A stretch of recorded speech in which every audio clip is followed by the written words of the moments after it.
आपने देखिए माधव दास जी, जो कि वृद्धा ने अपराध किया, अवगुण यदि उसके जीवन में है तो संत का कार्य क्या है कि अवगुणों को ढक देना और उसके जीवन में अच्छाई का प्रस्फुटित कर देना उसके जीवन में। हम भी वैसे बनने का प्रयास करें, कमियां ना खोजें, हम लोगों की बुराइयां ना खोजें, हम अपने आप को अच्छा बनाने का हम प्रयास करें। ऐसे दिव्य भक्त श्री माधव दास जी, और कहते हैं कि इन्हीं भक्त माधव दास जी को एक दिन अतिसार का रोग हो गया। बहुत बीमार पड़े समुद्र किनारे। अब रोग हो गया तो उठने तक की हिम्मत नहीं।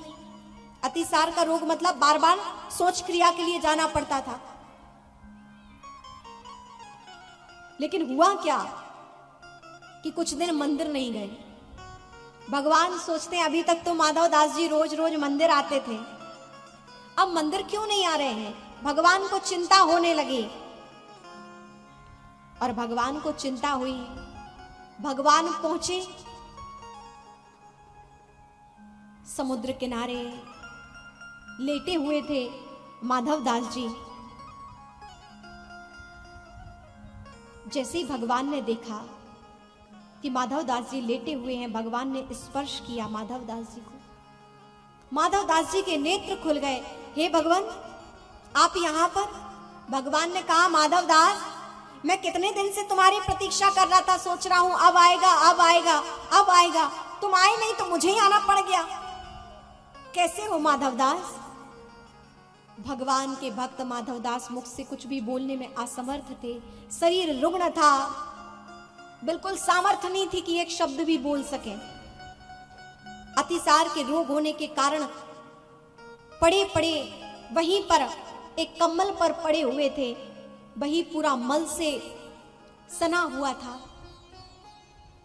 भगवान ने रजाई हटाई कि माधव दास जी का स्वास्थ्य ठीक नहीं है, तो भगवान माधव दास के चरण दबाने लगे।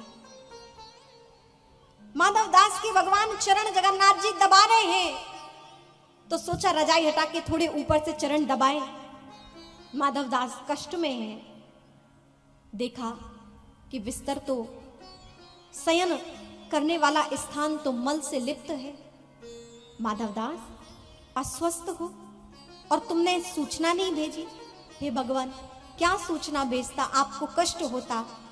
और आप देखिए, भगवान ने माधव दास जी को उठाया, अपनी गोद में रखा और उनका मल साफ किया।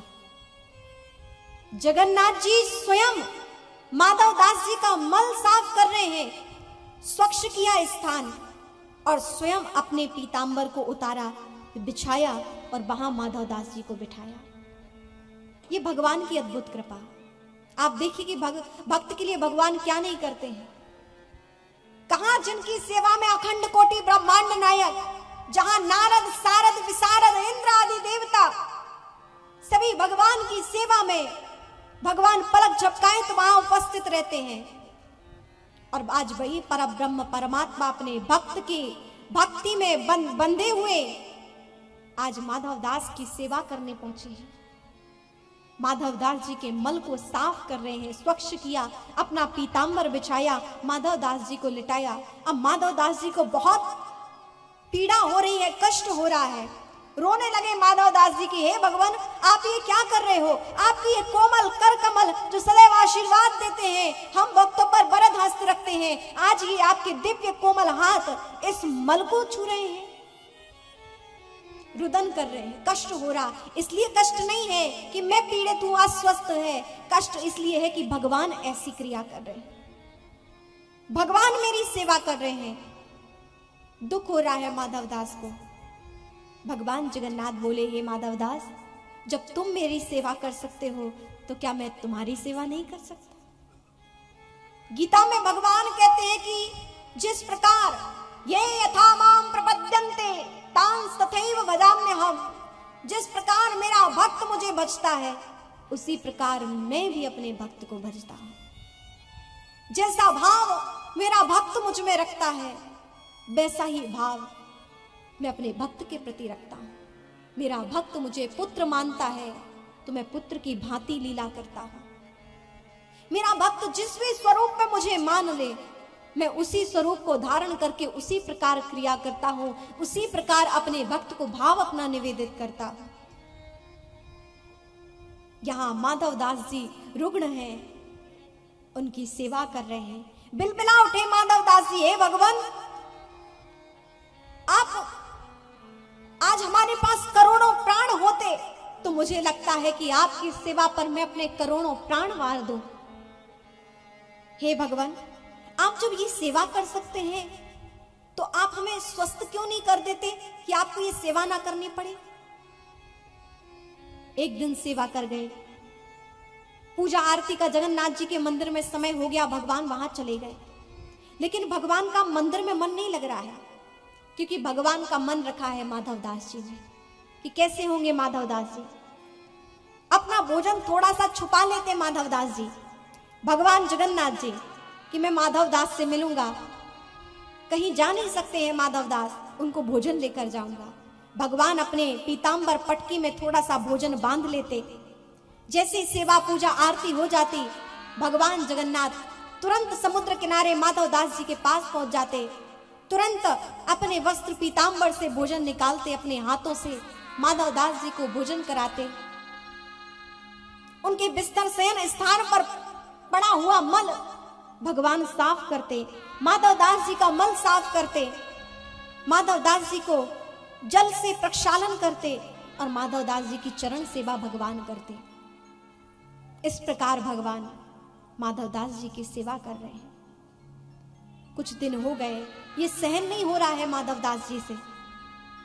आज माधव दास जी के उठे भगवान से, हे भगवान, जब आप मेरी इतनी सेवा कर रहे हो तो क्यों ना आप मेरा रोग ठीक कर दो। कम से कम इसलिए नहीं कह रहा हूं कि आप मेरा रोग ठीक कर दो, मैं इसलिए रोग ठीक करने को कह रहा हूं कि मैं आपके द्वारा ये सेवा देख नहीं सकता हूं कि आप सेवा करो। इससे अच्छा है कि आप मेरा रोग ठीक कर दो, कम से कम आपको सेवा तो नहीं करनी पड़ेगी। भगवान कहते हैं माधव दास, मुझे अपने भक्तों की सेवा में बहुत सुख मिलता है। माधव दास कहते हैं, सुख तो मिलता है प्रभु, लेकिन भक्त की भी पीड़ा समझिए। अपने भगवान को ऐसी निम्न सेवा कार्य करते हुए भक्त नहीं देख सकता। यहां पर माधव दास बोल उठे कि भगवान आप मेरा रोग ठीक कर दें, कम से कम ये क्रिया तो नहीं होगी। भगवान बोले, और बड़ी ही मार्मिक की बात है।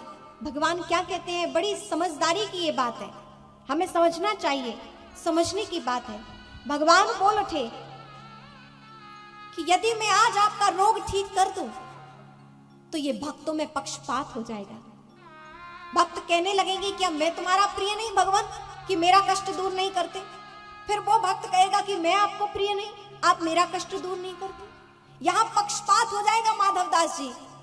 लेकिन मेरे परम भक्तों के लिए मैं सेवा अवश्य कर सकता हूं, स्वयं जाकर उनकी सेवा कर सकता हूं, लेकिन उनके कष्टों को दूर नहीं कर सकता। क्यों माधव दास?